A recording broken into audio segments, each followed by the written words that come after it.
Disclaimer: this information is provided solely for educational and awareness purposes.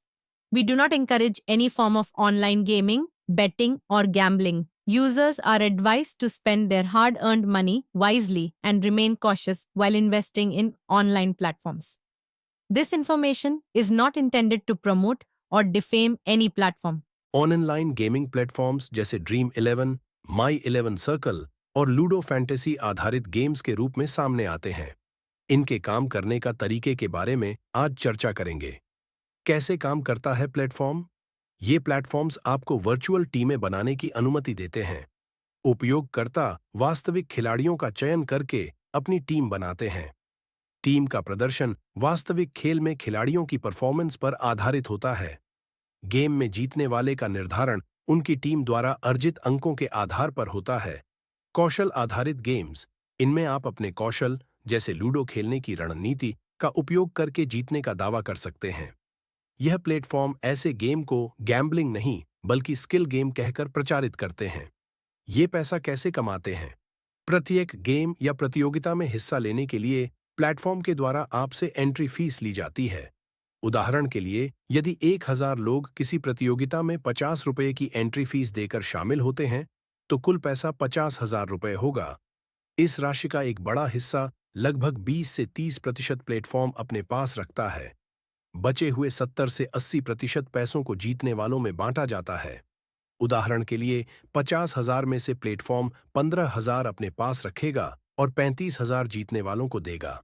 असल में अधिकतर game खेलने वाले को कम राशि मिलती है या वे हार जाते हैं। ये प्लेटफॉर्म आपको बार बार पैसा लगाने के लिए प्रेरित करते हैं। शुरू में छोटे इनाम देकर जीत का भ्रम पैदा किया जाता है। फिर लोग बड़े दांव लगाते हैं और अंततः हार जाते हैं।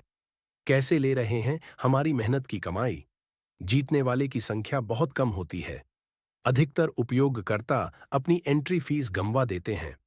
उदाहरण के लिए, अगर 1000 लोग हिस्सा लेते हैं तो केवल 50 से 100 लोग ही कुछ राशि जीतते हैं। हर बार खेल में हारने वालों का पैसा सीधे प्लेटफॉर्म के खाते में जाता है।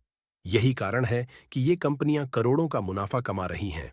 लोग अपनी पसंदीदा टीमों या खिलाड़ियों को चुनते हैं।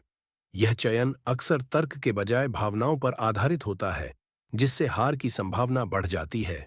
शुरुआत में छोटा पैसा जीतने पर लोग लालच में आ जाते हैं। बार बार खेलने की लत लगने से वे अपनी जमा पूंजी भी गंवा देते हैं।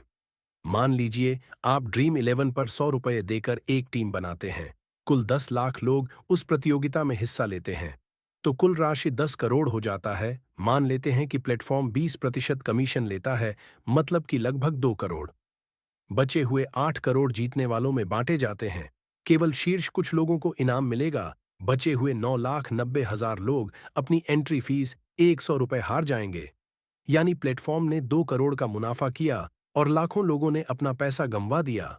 लोग क्यों फंसते हैं? 1 करोड़ जीतने का मौका जैसे विज्ञापनों से लोग भ्रमित होते हैं।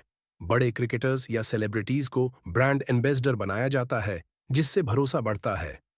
नए उपयोगकर्ताओं को फ्री एंट्री का ऑफर दिया जाता है, लेकिन बाद में उन्हें पैसा लगाने के लिए प्रेरित किया जाता है। लोग सोचते हैं कि अगली बार वे जीत सकते हैं और बार बार खेलते हैं। ये कंपनियां अपने गेम को स्किल बेस्ड बताकर इसे गैम्बलिंग मानने से बच जाती हैं। हालांकि इन पर कई देशों में कानूनी रोक है। ध्यान रखें कि यह पैसा जीतने का माध्यम नहीं बल्कि पैसा गंवाने का बड़ा जरिया है।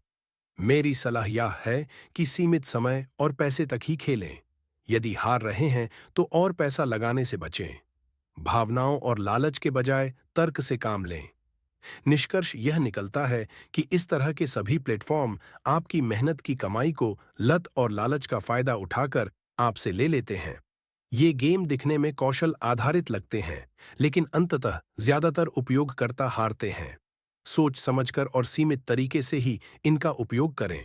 अगर आप ऐसे ही वीडियो को देखते रहना चाहते हैं तो हमारे इस चैनल को सब्सक्राइब करें और बेल आइकन को दबाना बिल्कुल ना भूलें।